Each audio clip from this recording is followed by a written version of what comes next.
Hello student, आप सभी का study with Satyabhama Singh YouTube channel में स्वागत है। और आज जो हम पढ़ने वाले हैं महिला पर्यवेक्षक भर्ती 2025 के लिए जो नियम, अधिनियम और अधिकार वाला चैप्टर है उसे हम कंप्लीट करेंगे।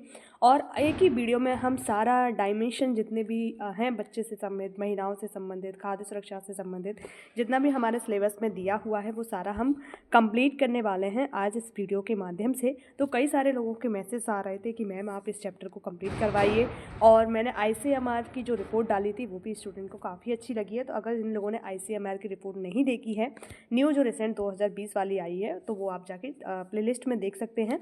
और मैं उसका लिंक है वो डिस्क्रिप्शन में पिन कर दूंगी, वहाँ पर भी जाके आप देख सकते हैं। तो आज जो जितना भी हम कंप्लीट करेंगे, सारे जितने भी एस्पेक्ट इसके हो सकते हैं, जितने भी डायमेंशन हो सकते हैं, वो सारे कंप्लीट करने वाले हैं हम किसके, नियम, अधिनियम और अधिकार के। तो हम स्टार्ट करते हैं आपका ये वाला चैप्टर। ठीक है, ज़्यादा लंबी वीडियो नहीं होगी, ये आपकी शॉर्ट ही रहेगी, क्योंकि हमें अब एग्ज़ाम 7 तारीख को जिन लोगों ने ये नहीं पढ़ा है तो रिवीजन के लिए ये पर्पज़ से है। ठीक है, तो रिवीजन आप लोगों का अच्छे से हो जाएगा इस वीडियो के माध्यम से। तो देखो, महिला और बच्चों से संबंधित नियम तथा अधिनियम है, और जो मैंने हैंड रिटन नोट्स बनाए हैं, अगर किसी को चाहिए तो वो आप टेलीग्राम लिंक में जाके देख सकते हैं। इस वीडियो के बाद आपको उपलब्ध हो जाएंगे शाम तक।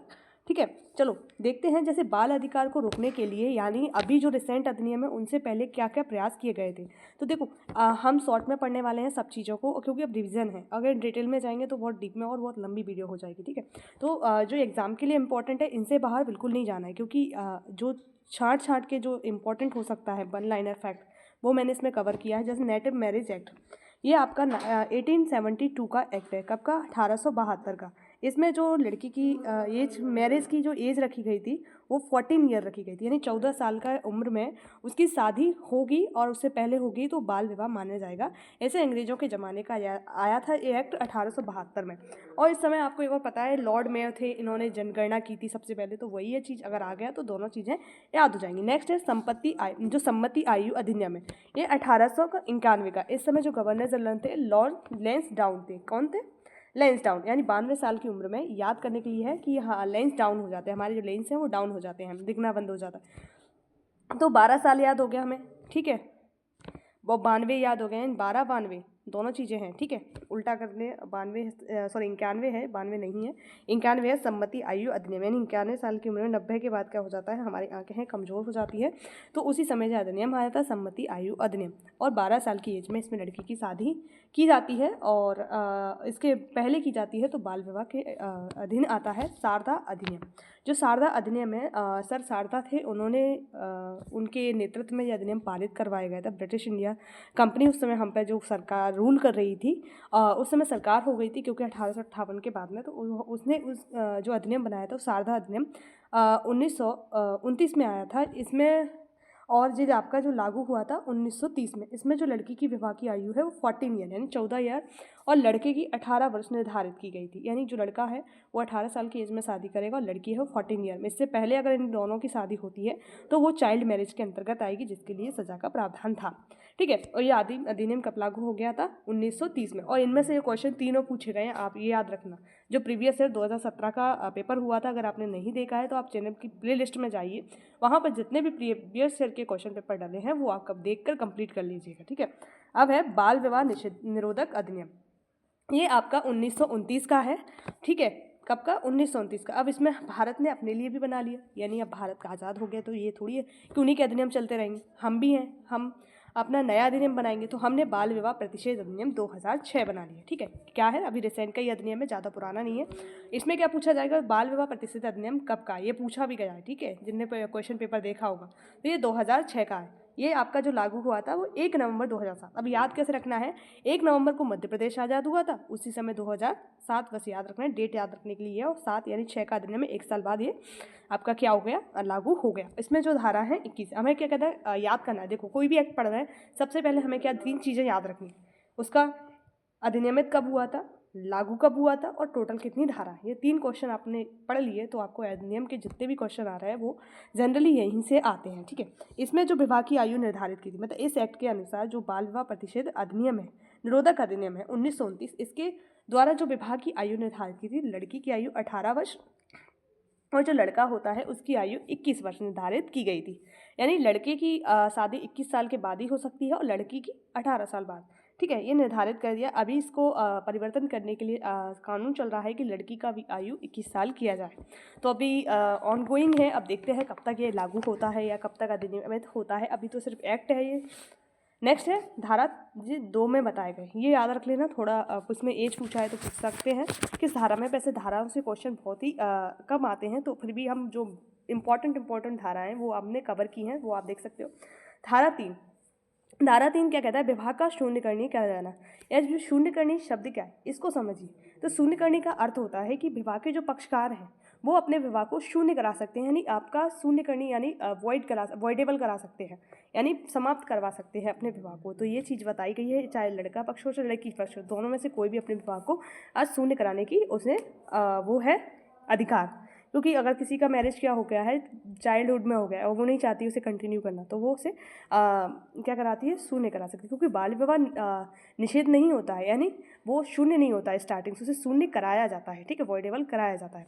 वैसे तो बाल विवाह शून्य ही होता है, परंतु उसे शून्य करनी कराया जा सकता है, यानी समाप्त किया जा सकता है। ठीक है, नेक्स्ट क्या है, अब धारा 4 क्या कहती है, भरण पोषण, यानी जो बाल विवाह से जो महिला आई है उसे भरण पोषण का अधिकार है। ठीक है, आवास का भी अधिकार है। दोनों उनके अधिकारों का हनन नहीं किया है कि बाल विवाह हो गया तो कानूनी अपराध है, परंतु कुछ राइट्स भी उन्हें धारा 4 में दी गए हैं। यानी चार लग गई, यानी 4 चांद कब लगी, जब भरण पोषण मिल जाएगा, आवास मिल जाएगा। तो इस तरह से धारा 4 याद हो जाएगी। ठीक है, नेक्स्ट है धारा 6 क्या कहती है कि बाल विवाह से उत्पन्न बच्चे वैध होंगे। यानी जो बाल विवाह, जिस महिला की एज में 14 साल की एज में या 16 साल की एज में शादी हो गई और उनको बच्चा भी हो गया, तो उनको क्या दिया है, उनके जो बच्चा है उनको क्या दिया है, वैधता का राइट दिया है। किसका, बाल विवाह से उत्पन्न जो भी बच्चे होंगे वो क्या होंगे, वैध होंगे। ठीक है, धारा 9 क्या कहती है कि वयस्क पुरुष विवाह करता है, यानी जो वयस्क पुरुष है किसी अवयस्क यानी जो 18 साल से कम एज की लड़की है उससे विवाह करता है तो उसे 2 साल का कठोर कारावास और 1 लाख का जुर्माना या दोनों देना पड़ेगा। यानी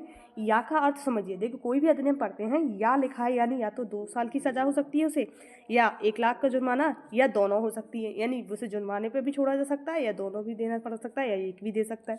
या का अर्थ ये होता है, अगर या नहीं लगा होता है तो आपको ये दोनों चीज़ें हो सकती हैं आपके साथ। ठीक है, नेक्स्ट क्या है, धारा 15 क्या कहती है, अपराधों का संज्ञा और गैर जमानती, यानी संज्ञा जो अपराध क्या होते हैं और गैर जमानती अपराध क्या होते हैं, इनको भी आपको समझना थोड़ा पड़ेगा क्योंकि ये लॉ की लैंग्वेज है। ठीक है, संज्ञा अपराध वे होते हैं जिनमें आपको पुलिस क्या कर सकती है, बिना वारंट के भी अरेस्ट कर सकती है, यानी कॉग्निजेबल ऑफेंसेस होते हैं। गैर जमानती अपराध क्या होते हैं, जिनमें आपको जमानत हैंड टू हैंड नहीं दी जाती है, आपको थोड़ा जेल जाना पड़ता है, उसके बाद कोर्ट के द्वारा आपको जमानत दी जाती है, यानी गैर जमानती अपराध होते हैं। ठीक है, बाल विवाह प्रतिषेध संशोधन विधेयक, नेक्स्ट क्या है हमारा, हमने बाल विवाह प्रतिषेध अधिनियम पढ़ लिया। अब बाल विवाह प्रतिषेध संशोधन विधेयक, यानी इसको संशोधन विधेयक भी 2021 में आया। ये पूछा, बस डेट पूछी जाएगी, इसमें क्या करने के लिए आया है, जो लड़की की विवाह की आयु 18 है उसको 21 करना है, इसके लिए ये आया है। अभी सिर्फ लोकसभा में पेश किया गया है, ऐसा है। अभी ये विधेयक है, एक्ट, यानी एक्ट और अधिनियम में डिफरेंस देख लेते हैं, एक्ट और बिल। ठीक है, एक्ट और अधिनियम एक ही चीज़ है और विधेयक और बिल एक चीज़ है। ठीक है, अब देखो विधेयक क्या है, जब वो मतलब पारित हो, यानी जब पारित दोनों हाउसों से नहीं हुआ, मतलब वहाँ पेश किया है वो, तो हम बिल पेश करते हैं। एक्ट यानी पारित हो गया, एक्ट बन गया यानी अधिनियमित हो गया, दोनों हाउसों ने उसे पारित कर दिया, इससे लोकसभा और राज्यसभा जो हमारे कानून बनाती हैं। ठीक है, याद रखना है दोनों चीज़ों को। और अगर पूछा जा सकता है नए बिल्स जो अभी आए हैं हमारे भारतीय न्याय संहिता वगैरह, जो IPC थी, CRPC थी और आपका जो भारतीय साक्ष्य अधिनियम था, ये तीनों 1 जुलाई 2024 से लागू हैं, ये भी ध्यान रखना है। तो इसके लिए सिर्फ हमें यही ध्यान रखना है। ठीक है, अलग से है, अधिनियम के अंतर्गत नहीं है, उससे संशोधन के लिए लाएगा। नेक्स्ट टॉपिक आपको जो देखना है, इसी के साथ इंपॉर्टेंट आपको क्या है, लाड़ो अभियान, ये पूछा भी गया है, ध्यान रखना। लाड़ो अभियान किससे संबंधित है, बाल विवाह रोकने से संबंधित है। ठीक है, और ललीमा किससे था, 2016 का, ये एनीमिया से संबंधित है। ये दोनों मतलब मिलते जुलते हैं क्योंकि महिलाओं की सुरक्षा से संबंधित है और महिलाओं के न्यूट्रिशन से संबंधित हैं। अब देखो खाद्य सुरक्षा अधिनियम 2013, अब ये देखना है खाद्य सुरक्षा अधिनियम क्या है, 2013 है।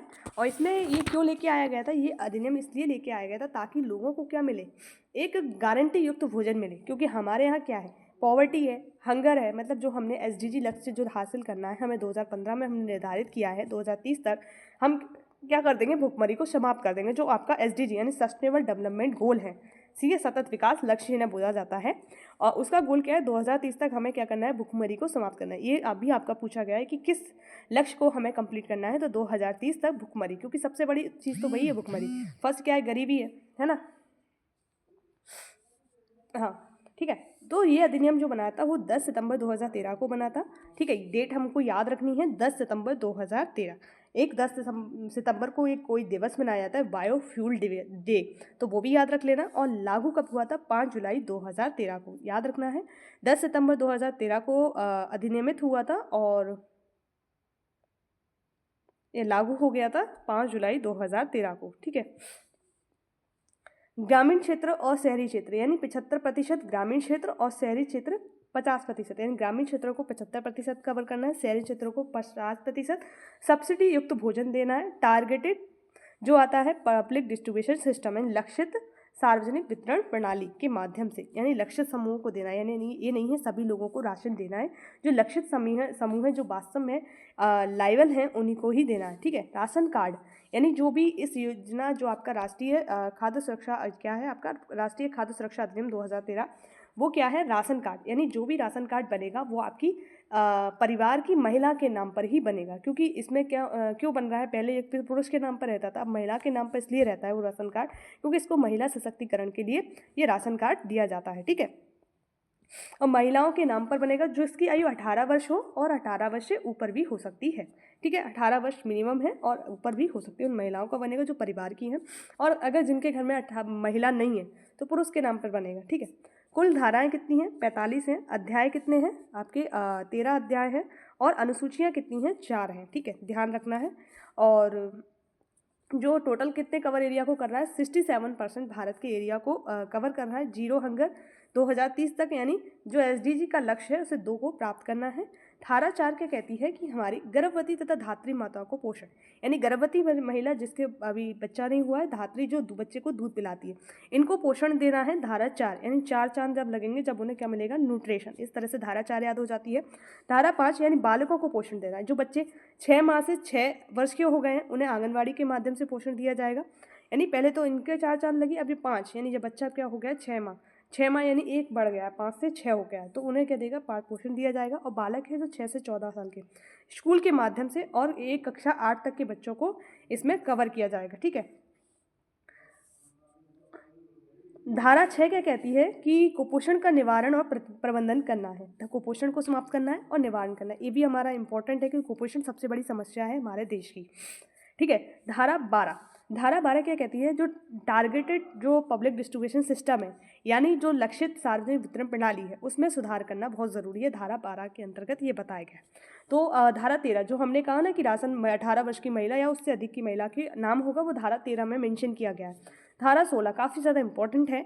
इसमें बताया गया है कि राज्य खाद्य आयोग, एक राज्य खाद्य आयोग बनाया जाएगा प्रत्येक राज्य में। वो उसमें एक अध्यक्ष होगा, 5 सदस्य होंगे और एक सचिव होगा। यानी अगर पूछा जाए इसमें सदस्यों की संख्या कितनी है, राज्य खाद्य आयोग में 5 है। अगर ओवरऑल पूछा जाए तो ये 7 सदस्यीय निकाय है। ठीक है, अगर सचिव को भी इंक्लूड कर लिया, सचिव को नहीं किया तो आपका 6 सदस्यीय निकाय है। और जो सदस्य होते हैं उसमें 2 महिलाएं होना बहुत ज़रूरी है। क्या, 2 महिलाएं, और एक ST से और एक SC से इसमें व्यक्ति होगा जो सदस्य है। ठीक है, अगर इनकी देखो एक इंपॉर्टेंट चीज़ है कि इन्हें याद करने का तरीका बिल्कुल सिंपल है। कैसे सिंपल है, अब देखिए।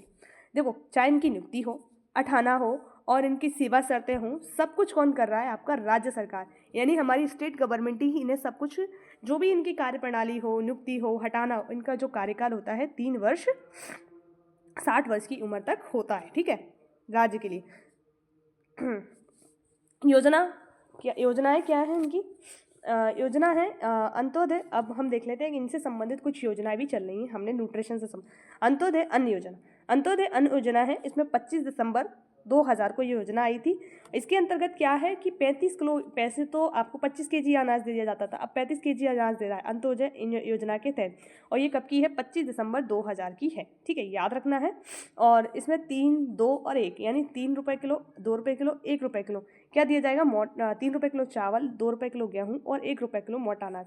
टोटल 35 केजी आपको अनाज दिया जाएगा। और जो चीनी है, 1 किलो आपको चीनी दी जाएगी 18.50 पैसे की। ठीक है, 18 रुपये 50 पैसे की ये क्या दी जाएगी, आपको चीनी दी जाएगी।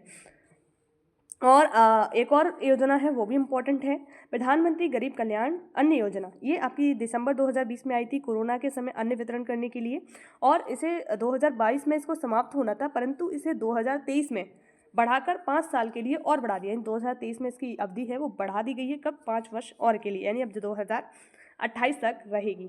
अतिरिक्त 5 kg अनाज जो दिया जा रहा था कोरोना में, वो अभी भी दिया जाएगा। फिर ये तीनों चीज़ें देखना है। जो पब्लिक डिस्ट्रीब्यूशन सिस्टम है हमारा, सार्वजनिक वितरण प्रणाली है, उसमें थोड़ा परिवर्तन आया था, किस तरह से आया था। देखो, नवीनीकृत सार्वजनिक वितरण प्रणाली 1992 में ये पूछा गया है, और टारगेटेड पब्लिक डिस्ट्रीब्यूशन सिस्टम है, इन लक्षित सार्वजनिक प्रणाली 1997 में आया था, और विकेंद्रीकृत खरीद योजना 1997 से 98। ये तीनों चीज़ें आपको डेट इनकी याद करनी है, क्योंकि ये क्वेश्चन आए हुए हैं। देखो, अब कैलोरी मान देख लीजिए थोड़ा, अगर इसमें से आ जाता है कि कितना कैलोरी मान दिया जाता है, तो देखो, बालक को 6 माह से, थोड़ा दिख नहीं रहा होगा, ब्लर हो रहा है तो मैं बोल देती हूँ, वो समझ लेना, 6 माह से 3 वर्ष तक घर ले जाने वाला जो राशन है 500 कैलोरी इससे प्राप्त होगी आपको। कितनी? 500 कैलोरी। और 3 से 6 वर्ष का जो बालक है उसे सुबह का नाश्ते में 500 कैलोरी, इन टोटल 500 कैलोरी दी जा रही है। और बालक जो 6 माह से 6 वर्ष का कुपोषित है उसे घर ले जाने वाले राशन में 800 कैलोरी दी जाएगी। कुपोषित है तो 800 कैलोरी, नॉर्मल है तो 500 कैलोरी। और निम्न प्राथमिक कक्षाएं हैं, गर्म पका हुआ भोजन 450 कैलोरी बच्चे को दिया जाएगा। ये रेशियो आपको ध्यान रखना है। देखो, अब फूड जो FSSAI, आपने कई सारे फूड प्रोडक्ट देखे होंगे, उस पर ये आपका आता है FSSAI, ठीक है, इसका सिंबल भी बन के आता है, तो ये भी आपका सर्टिफाइड करता है। जितने भी फूड प्रोडक्ट होते हैं, हमारे खाद्य पदार्थ होते हैं, उनको सर्टिफाइड करने का, यानी अनुमोदन करने का एक तरह से, यानी, ठीक है, जैसे कि वो सही है या नहीं है हमारे हेल्थ के अनुसार, तो वो उसको ये ही डिफाइन करता है। तो food safety and standard authority standard act है, sorry, food safety and standard act आपका 2006 का है, और इसे लागू कब किया गया? जो अथॉरिटी स्थापित की थी वो 2011 को की गई थी, ठीक है, प्राधिकरण जो स्थापित किया गया था, एक्ट 2006 का है।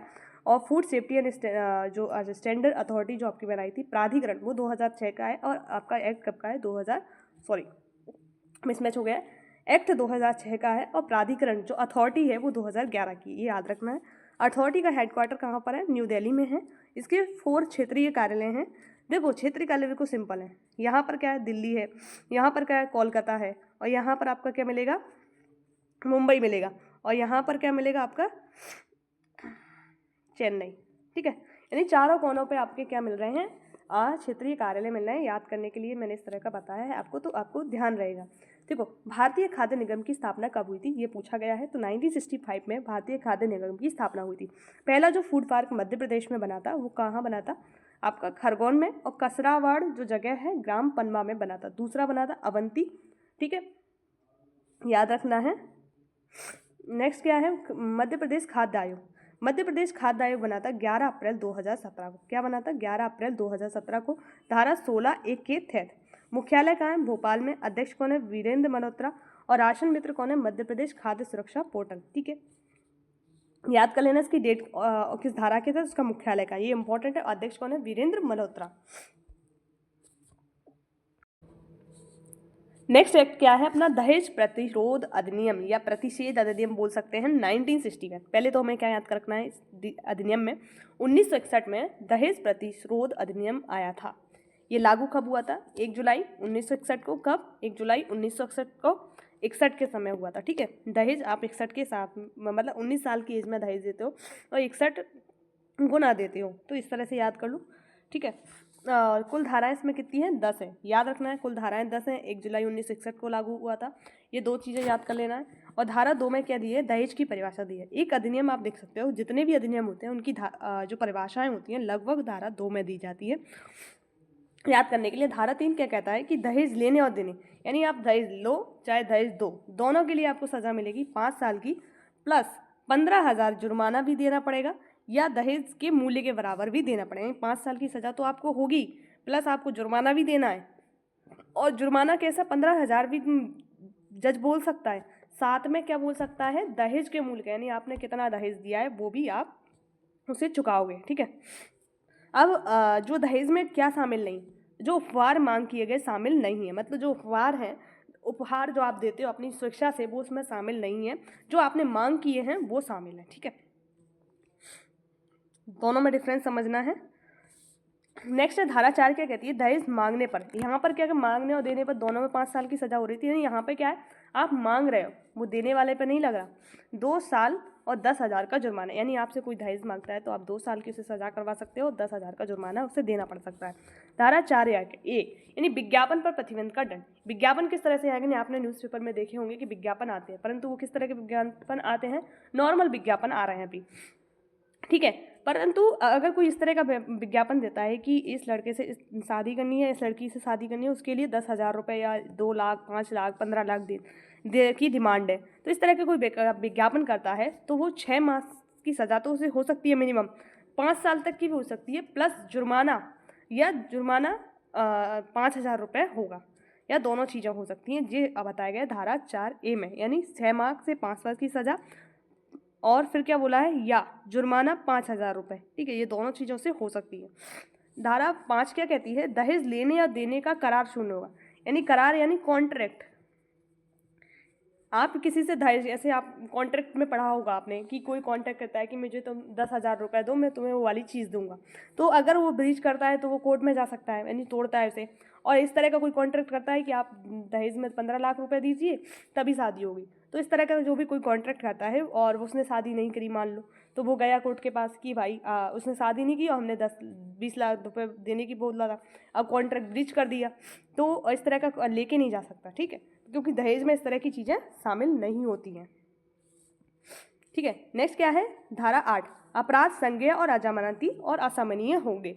असमनीय का मतलब यानी आप वापस नहीं ले सकते हो इस एक्ट को, किसी पे दहेज एक्ट लगाए तो वापस नहीं लोगे, असमनीय होंगे, ठीक है। अगर समनीय होता तो आप वापस, संज्ञेय मैंने आपने पहले समझा दिया था अर्थ क्या होता है, जो आप बिना वारंट के भी किसी को अरेस्ट कर सकते हो, वो संज्ञेय अपराध होते हैं। अजमानती अपराध यानी आपको बिना जेल जाए जमानत नहीं मिल सकती है। नेक्स्ट क्या है, मध्य प्रदेश का दहेज प्रतिषेध नियम है ये 2004 का, ठीक है। ये प्रारंभ कब हुआ था, 25 जून 2004, यानी मध्य प्रदेश में ही हम जॉब करने वाले हैं तो हमें ये नियम पता होना चाहिए, 2004 का नियम है। नेक्स्ट है संपत्ति का अधिकार दिया गया है हमें, कुछ अधिकार भी हैं उनको भी देखते हैं। संपत्ति का अधिकार दिया गया है हमें, और जी पहले हमारा क्या होता था, मौलिक अधिकार हुआ करता था 1978 से पहले। उस जब हमारा मौलिक अधिकार हुआ करता था तो कोई हमसे हमारी ज़मीन नहीं ले सकता था, तो उस समय जो भी विकास कार्य की योजना होती थी लोग अपनी ज़मीन देने से मना कर देते थे, तो उनकी ज़मीन नहीं ले पाते थे। और फिर सरकार ने क्या किया, इसे संपत्ति के मौलिक अधिकार से हटाकर क्या बना दिया, इसे उसका कानूनी या संवैधानिक अधिकार बना दिया, जब इसको अनुच्छेद 300 ए में शामिल कर दिया गया। किसमें, 300 ए में। पहले कहाँ पर था, संविधान के भाग जो 3 हैं उसके जो अनुच्छेद 19 क्लॉज 1 सब क्लॉज एफ में था, ये याद रख लेना है अगर पूछा जाए तो, ठीक है। अब जब 44वां संविधान संशोधन हुआ था 1978 में, तो उसे धारा भी बोल सकते हैं, अनुच्छेद 300 ए में से शामिल कर दिया गया, ठीक है। संशोधन लागू हुए 19 जून 1979 को। ये पूछा जा सकता है, वैसे तो यही पूछा जाएगा कि पहले कहाँ था, अब कहाँ था, अब कैसा अधिकार है, संपत्ति का अधिकार तो कानूनी अधिकार है। अगर साथ में संवैधानिक अधिकार दिया है तो कानूनी अधिकार ना लगाकर आप संवैधानिक अधिकार लगाओगे, अगर संवैधानिक अधिकार ना दिया हो तो आप कानूनी यानी विधिक अधिकार लगाओगे, टिक करोगे, ठीक है। ये दोनों चीज़ों में डिफरेंस रखना है। नेक्स्ट है संपत्ति हस्तांतरण अधिनियम 1882, 1 जुलाई 1982 को लागू हुआ था। इसमें कुल 137 सेक्शन है, ठीक है, याद रखना है, धारा है। नेक्स्ट जो अधिनियम है वो हिंदू महिला संपत्ति अधिकार अधिनियम जो है 1937 का है। और नेक्स्ट अधिनियम आपका जो हम पढ़ेंगे वो क्या है, घरेलू, और जो हमने पहले पढ़े वो मिनी अधिनियम है, इनको डिटेल में पढ़ने की कोई ज़रूरत नहीं है, सिर्फ हमें जो ईयर है वो याद रखना है। घरेलू हिंसा अधिनियम 2005 काफ़ी ज़्यादा इंपॉर्टेंट है, ठीक है। देखो इसके बारे में भी हमें क्या चीज़ याद रखनी है, लागू कब हुआ, 26 अक्टूबर 2006 को, यानी बना ये अधिनियम 2005 में, परंतु लागू कब हो रहा है, 1 साल बाद 26 अक्टूबर 2006, यानी 26, दोनों देखो याद करने की ट्रिक देखो, 26 है, अक्टूबर का मंथ कैसा होता है, 10वां मंथ, ठीक है, और आपका इधर भी 26 यानी 2006 आ रहा है, तो दोनों 26 याद, अगर 6 याद है तो डेट आपको याद हो जाएगी, ठीक है। यहाँ 10 लगा देना है बस, ठीक है। नेक्स्ट है इसी के अंतर्गत है, अधिनियम के अंतर्गत साझा घर, मतलब साझा घर का कॉन्सेप्ट है वो आपका घरेलू हिंसा अधिनियम के अंतर्गत, जहाँ पर महिलाएं क्या जो घरेलू हिंसा से पीड़ित होती हैं, जहाँ पर वो रहती हैं उनको रहने का स्थान दिया जाता है। अभी ये इंदौर में चल रहा है साझा घर, और कई सारे 2-3 जिलों में और चल रहा है, ठीक है। नेक्स्ट है धारा 2A, क्या कहती है, पीड़ित की परिभाषा दी जाती है। पीड़ित कौन है, यानी विक्टिम कौन है। पीड़ित वह व्यक्ति है जिसके साथ मारपीट हुई है या फिर मेंटली उसके साथ हरास हुआ है, वो आपके घरेलू हिंसा से पीड़ित है। और अगर कोई बच्चा है तो वो 18 वर्ष से कम है, वो भी आपके पीड़ित के अंतर्गत आएगा। फिर घरेलू हिंसा की परिभाषा दी गई है कि हिंसा की परिभाषा यानी किस तरह से फिजिकल हुई है, मेंटल हुई है, किस तरह की उसके साथ हिंसा हुई है, उसको बताया गया है तो धारा 3 में, ठीक है। और फिर धारा 6 क्या कहती है, ये धाराएं थोड़ी याद कर लेना। आश्रय गृहों का कर्तव्य, जो आश्रय गृह होते हैं, जैसे किसी महिला के साथ मारपीट हुई यानी घरेलू हिंसा हुई, अब वो रहने कहाँ जाए, तो आश्रय गृह का कर्तव्य है कि उन्हें जहाँ पर कई जिलों में आश्रय गृह होते हैं वहाँ पर उन्हें रखा जाता है।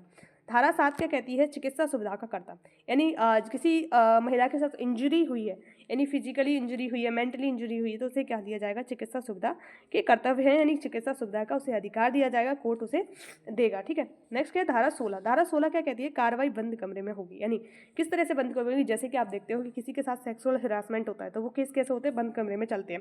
और घरेलू हिंसा के जो केस हैं वो आपके बंद कमरे में बेसिकली नहीं चलते हैं, परंतु जनरली नहीं चलते हैं, परंतु जो पक्षकार होते हैं यानी जो विक्टिम होती है उनके कहने पर बंद कमरे में भी कार्रवाई हो सकती है। धारा 17 क्या कहती है, साझे घर, यानी जो हमने देखा ना साझे घर का कॉन्सेप्ट, जहाँ पर महिलाएं जाके रहती है, तो वो सब आपका धारा 17 के तहत क्या होता है, रेगुलेट होता है सरकार के द्वारा। धारा 20 और 22 क्या बताती है, मौद्रिक राहत एवं मुआवजा का आदेश, यानी उसे क्या दी जाती है, थोड़ा मौद्रिक राहत दी जाती है, मुआवजा जो उसका हस्बैंड है जिसने या परिवार वाले जिसने घरेलू हिंसा की है उन्हें मुआवजा देने के लिए कोर्ट लाइबल कर सकता है, ठीक है। धारा 33 क्या कहती है, संरक्षण अधिकारी द्वारा कर्तव्य निर्वहन न करने पर दंड, यानी जो संरक्षण अधिकारी होता है, जो प्रोटेक्शन ऑफिसर होता है, वो अपने कर्तव्यों का सही से पालन नहीं करता है तो उसे 1 माह से लेकर 1 वर्ष की सजा हो सकती है, या फिर उसे 20,000 का जुर्माना देना पड़ सकता है, या दंड दोनों, यानी या लगाया है, देखो आपको 1 साल की सजा ले लो या 20,000 रुपये दे दो, ठीक है, या दोनों हो सकते हैं आपको, तो ये चीज़ है। अब है नेक्स्ट अधिनियम आपका यौन उत्पीड़न अधिनियम। इसके लिए कई सारी जो चीज़ें पहले हुई थी जब ये आपका बना था, तो देखो विशाखा गाइडलाइन, आपको पता है विशाखा गाइडलाइन कहाँ पर होती है, कार्यस्थल पर जो भी यौन उत्पीड़न होता है, महिलाओं के साथ सेक्सुअल हरासमेंट होता है, तो वहाँ पर विशाखा गाइडलाइन का प्रयोग किया जाता है, उनके लिए गाइडलाइन दी है कि इस तरह की हैं। और ये आया था आपका 1997 का केस था, विशाखा और अन्य राजस्थान राज्य से, अगर पूछा जाता है तो याद रख लेना, वरना विशाखा गाइडलाइन किससे संबंधित है तो ये तो पूछा ही गया है 2017 में जो एग्ज़ाम हुआ था। तो जितने भी मैंने टॉपिक कराए वो कहीं ना कहीं पूछे गए हैं, और नहीं पूछे गए वो अब आ जाएंगे, ठीक है। सी बॉक्स ये नया है, ऑनलाइन कंप्लेंट मैनेजमेंट सिस्टम है, तो सी बॉक्स किससे संबंधित है, यहाँ पर महिलाएं क्या कर सकती हैं, ऑनलाइन अपनी शिकायत दर्ज करा सकती हैं सी बॉक्स के माध्यम से, ठीक है। एक पोर्टल है एक तरह का। कार्यस्थल पर महिलाओं का यौन उत्पीड़न अधिनियम 2013 का है, कब का है, 2013 का है। और ये आपका इसमें कितनी धाराएं हैं, 30 धाराएं हैं, 13-30, यानी याद रखने के लिए अधिनियम कब का है, 13-30, यानी तेरे साथ कुछ होगा तो 30, यानी 13-30 से याद हो जाएगा। अध्याय कितने हैं, 5, और लागू कब हुआ था, 9 दिसंबर 2013। एक चीज़ आपने पढ़ी होगी कि 9 दिसंबर को हमारी संविधान सभा की पहली बैठक हुई थी, उसी दिन से हम याद कर सकते हैं, उस समय 2013 में, यानी अब जो 2013 आया था उसमें यह अधिनियम लागू हो गया।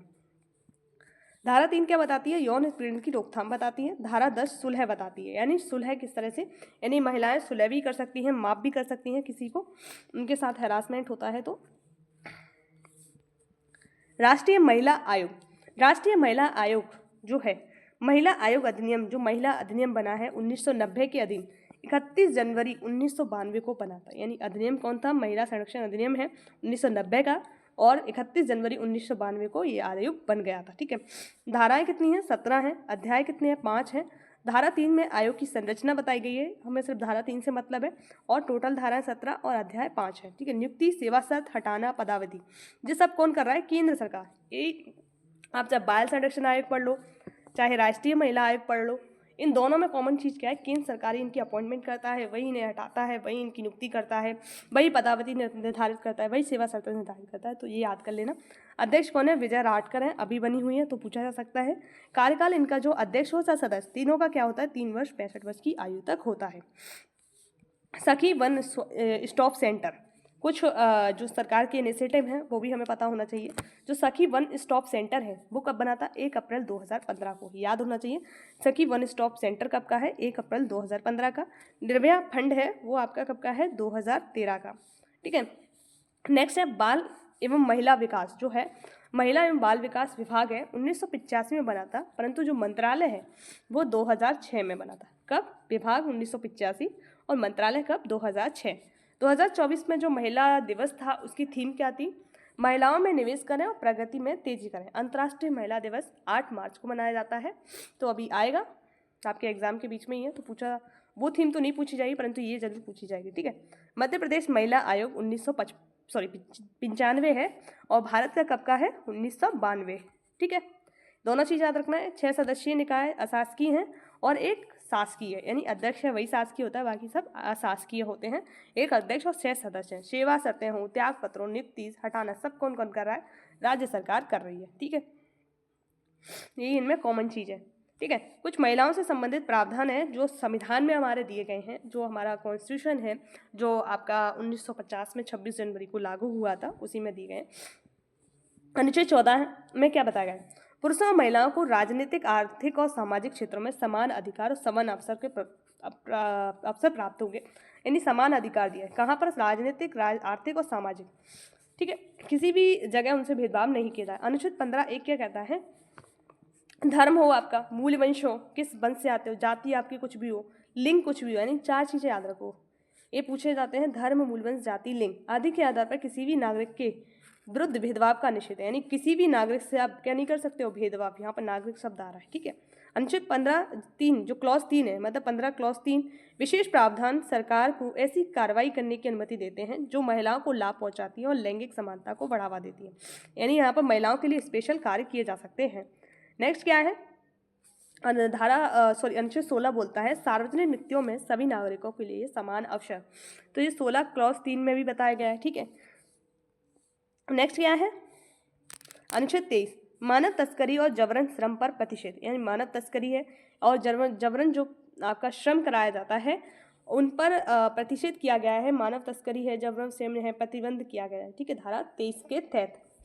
धारा 39A ये क्या बोलती है? राज्य अपनी नीति उद्देश्यों को सभी नागरिक, चाहे वो पुरुष हो महिला हो, को समान रूप से आजीविका साधनों के अधिकार सुनिश्चित करेगा, यानी समान कार्य के लिए उन्हें क्या देगा? समान उनके अधिकार हैं, उनको अधिकार और साधनों की सुनिश्चितता कराएगा। 39D क्लॉज डी को है, मतलब 39 क्लॉज डी बोलते हैं इसे, या खंड डी बोल सकते हैं। पुरुषों और महिलाओं दोनों के लिए समान काम के लिए समान वेतन, यानी इक्वल काम के लिए इक्वल उन्हें वेतन दिया जाएगा, इन सैलरी दी जाएगी। अनुच्छेद 42 बोलता है काम की न्याय संगत, यानी काम ऐसा नहीं होना चाहिए जो कि बहुत ही ज़्यादा ऐसा हो कि वो कर ही नहीं पा रहे हैं, यानी करिए इन द सेंस कि न्याय संगत ना हो, मन का उनका शोषण हो रहा हो, इस तरह से ना हो। और मनोवांछित दशाओं का प्रावधान करना, इसमें प्रसूति सहायता के लिए प्रावधान है, यानी जो वहाँ पर काम कर रही हैं उनके लिए जो प्रसूति सहायता है, वहाँ पर एम्बुलेंस की व्यवस्था हो, हेल्थ फैसिलिटी हो, इस तरह की व्यवस्था सरकार को करनी जरूरी है। 51A क्लॉज ए और सब क्लॉज ई, ठीक है। इसमें बताया महिलाओं की गरिमा के लिए अपमानजनक प्रथाओं का त्याग करें, मतलब जो आपके कर्तव्य दिए गए नीति जो हमारे मौलिक कर्तव्य हैं वहाँ पर निश्चित है, तो उसमें क्या बताया? महिलाओं की गरिमाओं के लिए अपमानजनक प्रभावों को त्याग दें, ठीक है। 73वां संविधान संशोधन हुआ था, उसमें स्थानीय निकायों की महिलाओं के लिए कुल सीटों का 1/3 और मध्य प्रदेश में ये कितना है? 50% है, ठीक है। 24 अप्रैल को महिला सशक्तिकरण दिवस मनाया जाता है, काफ़ी ज़्यादा इंपॉर्टेंट है। कब? 24 अप्रैल, ठीक है, याद रखना है, महिला सशक्तिकरण दिवस मनाया जाता है। नेक्स्ट है सती प्रथा एवं अधिनियम, मतलब जो सती प्रथा से संबंधित अधिनियम था 1829 का, 4 दिसंबर को ये लागू हुआ था। प्रारंभ जो 1930 में था और बम्बई व मद्रास में भी लागू हुआ था, बाकी जगहों पे नहीं हुआ था। ये किसके जो वहाँ उस समय जो वाइसराय थे हमारे, कौन थे? लॉर्ड विलियम बेंटिंक थे। और उस समय जो हमारे जिनके तत्वाधान में ये अधिनियम पारित करवाया गया था, यानी जिनने बहुत ज़्यादा मेहनत की थी, वो कौन थे? राजा राममोहन राय। और एक क्वेश्चन और इनसे इंपॉर्टेंट है कि इन्हें राजा की उपाधि किसने दी थी? तो अकबर था, मुगल बादशाह, उन्होंने इन्हें राजा की, जो अकबर द्वितीय था, फर्स्ट वाला नहीं, सेकंड अकबर द्वितीय था, उन्होंने इन्हें राजा की उपाधि दी। और राजा राममोहन राय ने किस पत्रिका से जो सती प्रथा का विरोध किया था? तो वो संवाद कौमुदी थी, यानी सती प्रथा नहीं होनी चाहिए, इसका विरोध किया था। उन्हीं के मतलब राजा राममोहन राय के प्रयासों से ही अधिनियम आया था 1829 का, सती प्रथा एवं अधिनियम, इन्हें निश्चित करने के लिए। सती प्रथा रोकथाम अधिनियम कब आया था? 1987। भारत में जो आया था 1987 में आया था, लागू ये 1988 में हुआ था। यानी सबसे पहले कब आ गया था? 1829 में, और भारत में जो आया था 87 में, और फिर 1988 में इस समय पर्यावरण से संबंधित एक प्रोटोकॉल हुई थी, मॉन्ट्रियल प्रोटोकॉल, ठीक है। तो उस समय उससे आप याद रख सकते हो। नेक्स्ट है स्त्री अशिष्ट रूपण अधिनियम, मतलब प्रतिषेध अधिनियम है, 1986 का है। लागू कब हुआ? 2 अक्टूबर 1987 को। नेक्स्ट के अधिनियम क्या है? अनैतिक व्यापार रोकथाम अधिनियम 1956 का है, और लागू 1 मई 1958 को हुआ था। मतलब ये वन लाइनर फैक्ट है जो आपको याद होनी चाहिए इनकी ईयर। हिंदू उत्तराधिकारी अधिनियम 1956 का है, और 17 जून 1956 को हुआ था। हिंदू विवाह अधिनियम है 1955 का है। तो 56 में उत्तराधिकार आ गए, क्योंकि 55 में शादी हो रही है, हिंदू विवाह अधिनियम, और 56 में आपका उत्तराधिकार अधिनियम आ गया। नेक्स्ट क्या है? The rights of persons with disability act, मतलब जो डिसेबिलिटी दिव्यांग जो बच्चे हैं उनके लिए जो एक्ट आया था 2016, उनके अधिकारों की रक्षा करने के लिए अधिनियम आया था।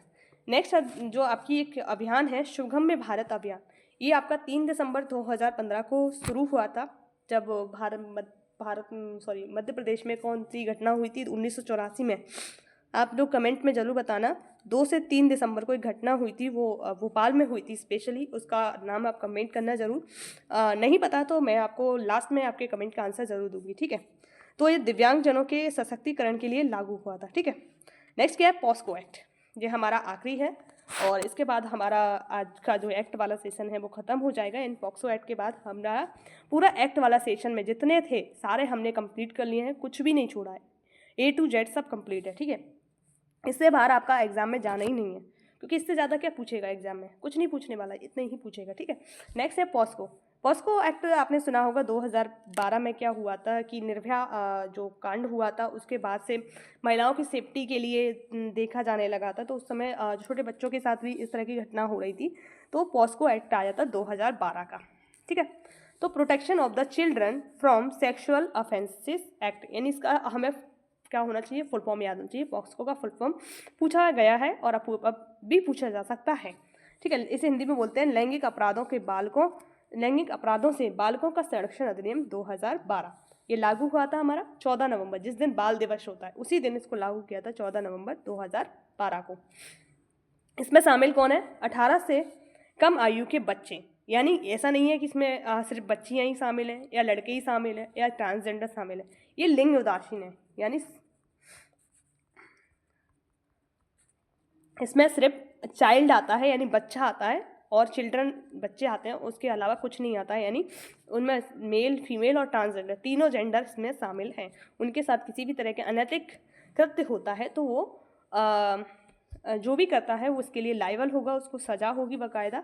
तो देखो प्रकृति किस प्रकार की, 2 चीज़ें हमें याद रखना है एग्जाम के पॉइंट ऑफ व्यू से। अधिनियम तो बहुत बड़ा है, बहुत सारी चीज़ें हैं इसमें, परंतु हमारे जो एग्जाम में क्या आ सकता है वो बहुत ज़्यादा इंपॉर्टेंट है। यानी 12 वर्ष से कम आयु का अगर कोई भी बच्चा है, यानी बच्चे हैं, उनमें कुछ भी, मैंने आप बता दिया कि लिंग उदासीन है, ठीक है। उसमें जो भी उनके साथ कोई अपराध करता है तो वो 20 साल से सजा हो सकती है, या मतलब 20 साल की हो सकती है, जिसे आजीवन तक बढ़ाया जा सकता है, यानी लाइफ टाइम तक, जब तक उसकी मृत्यु ना हो जाए, जब तक वो जेल में रह सकता है, या मतलब ये भी दे सकते हैं या मौत दे सकते हैं, प्लस जुर्माना, मतलब साथ में जुर्माना भी होगा उन्हें, यानी मौत की सज़ा भी हो जाएगी उन्हें। 12 साल से कम बच्चों के साथ, जो कम बच्चे हैं, कम आयु के बच्चे, उनके साथ अनैतिक कृत्य किया जाता है, यानी सेक्सुअल हिरासमेंट किया जाता है, तो वो इसकी सज़ा के लिए लायबल होंगे।